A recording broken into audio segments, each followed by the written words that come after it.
when he went into the archives, fortunately he found something about 1801-2, records of great disobedience in the parts of Bengal and Varanasi area and around that area. For several years, somewhere about 1799 to about 1802-1803, 4-5 years, there are continuous dharnas, then protests, people going on hunger strike and refusing to get up from the collector's office, you see. And the collectors writing to the authorities at Fort Williams, and their reply in turn. All these documents are collected in a very fascinating story. If you read that without these dates, you will get the impression, as Dharampal himself says, and Jayaprakash Narayan, who has written an introduction to this, says, you will feel as though you are reading the story of Satyagraha of 1920s and 30s. Now that is what the impression you will get.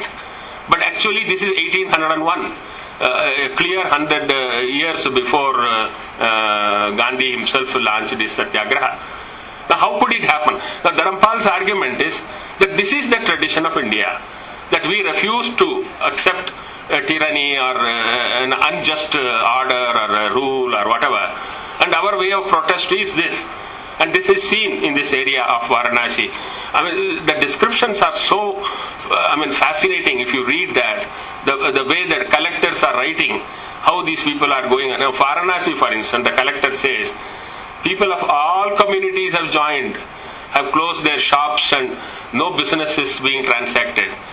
The ferryman is refusing to, take passengers. Even the great ghats of Varanasi have stopped cremation. You understand? They have stopped cremation, where 24 hours cremation goes on in Varanasi, where even violating the normal rule of Hindus that after sunset you should not cremate. One exception is supposed to be Varanasi, where you can burn the bodies even after sunset.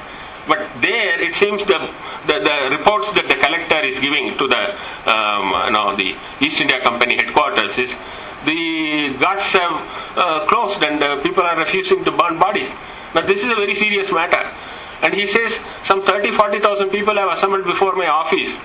They don't have arms. They don't want to go away. And they don't do anything. They are just there. They refuse to go unless I reverse the order. The order is about some tax, some house tax that was imposed in that area. They refuse to go away. What do I do? Send some more reinforcement.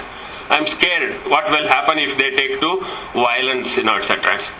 So this is how it goes on. Now, so Dharampal's this work is, in my view, very crucial work, which confirmed his hunch that the society of pre-British time must have been a very functioning, very well organized society. A lot of injustice must have been there of various types, but then as a functioning society, it must have arranged itself in. Then he went on discovering further and further.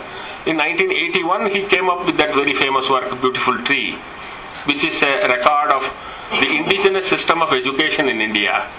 The Madras survey and the Bombay Presidency survey that was done around 1820-21, which reveals that there was a very, very functioning, well-organized system of education that was there, reported by these British collectors and officers, with lot of figures, statistics, number of schools, colleges, what is being studied here.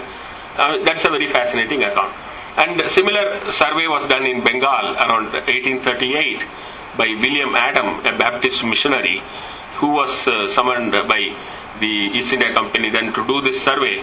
And his report, which created a great controversy later, which is very well known, Adams' 1 lakh schools. He said, I think there are about 1 lakh of schools in Bengal. This was a famous report, which created a lot of controversy because people said, how could there be 1 lakh schools in Bengal? Now his reasoning was very simple.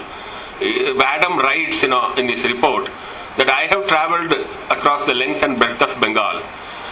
I have not seen a single village without a school. What he means by school, etc., don't debate that now, because he means something his idea of what a school is. There is not a single village without a school. I have seen in some villages more than one school. And there are about 1 lakh of villages in Bengal. And therefore my conclusion is that there must be 1 lakh schools. Now this became a very big debate during that time, and later on also during the national struggle.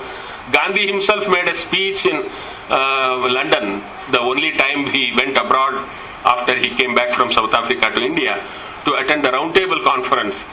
There he was invited to make a speech at the Chatham House, address the gathering of elite of London. He made a remark, it seems, that is where the title of the book is taken, that the British came to India and destroyed the system of education that we had. Now how Gandhi came to this kind of a statement, Dharampal said this is an intuitive understanding that Gandhi had. He had no benefit of this survey and Adams report, etc., nothing. He had not seen this. But then Gandhi makes this statement. Immediately he is challenged by a British thinker, Philip Hartog. He himself knows a little bit of India. He stands up and says, Mr. Gandhi, you should take back this statement. How do you make this statement? What is the basis of this statement? And then Gandhi is trying to defend himself there, saying that no, I have some proof. I have some friends in India who can give me some evidence of this. They have told me that this is so. So I am making this statement. I don't have it right now. I can't give you this proof. But when I go back, I promise that I will send you some material, etc. Gandhi comes back. This man keeps on chasing him. Philip Hartog is not so easy. So he writes to Gandhi, you promised me in Chatham House that you would give me the proof. Where is the proof? Now, Gandhi is busy in his own agitation here. And then he writes back saying that no, I don't have it immediately. Then he goes through imprisonment for some time. Philip Hartog keeps on chasing him. Finally, the correspondence ends with Gandhi saying, I can only admit that I don't have proof of what I intuitively feel is correct to give you. That I can tell you, but I cannot change my statement. Anyway, this is Gandhi's beautiful tree. Later, he did several other such digging up of material. The most interesting material on which Dharampal bases his entire theory, which I will maybe if you give me another extra 3-4 minutes, I will sum it up, is a discovery which has not been properly published. He himself did not publish it in a big way, and he asked us to do the job, and we have messed it up, and I don't know how we will publish it at all. It is in such a mess. It is about a very interesting survey that took place in 1760 in the area of Chengalpat in Tamil Nadu, which is around Madras city. That is the area called Chengalpat district. It's about 2,000 villages of that area that came under East India Company's control as a Jagir by the Nawab of Arcot in 1750 or something. Now these 2,000 villages are surveyed by the British during that time, and this survey goes on for about 4-5 years under a man called Major Barnard. And this man goes around and surveys this area and produces a whole lot of data about these villages. I have not seen any kind of economic data on India's villages as detailed, as carefully done, in such rich details and informative as this survey of 1760 by Major Barnard.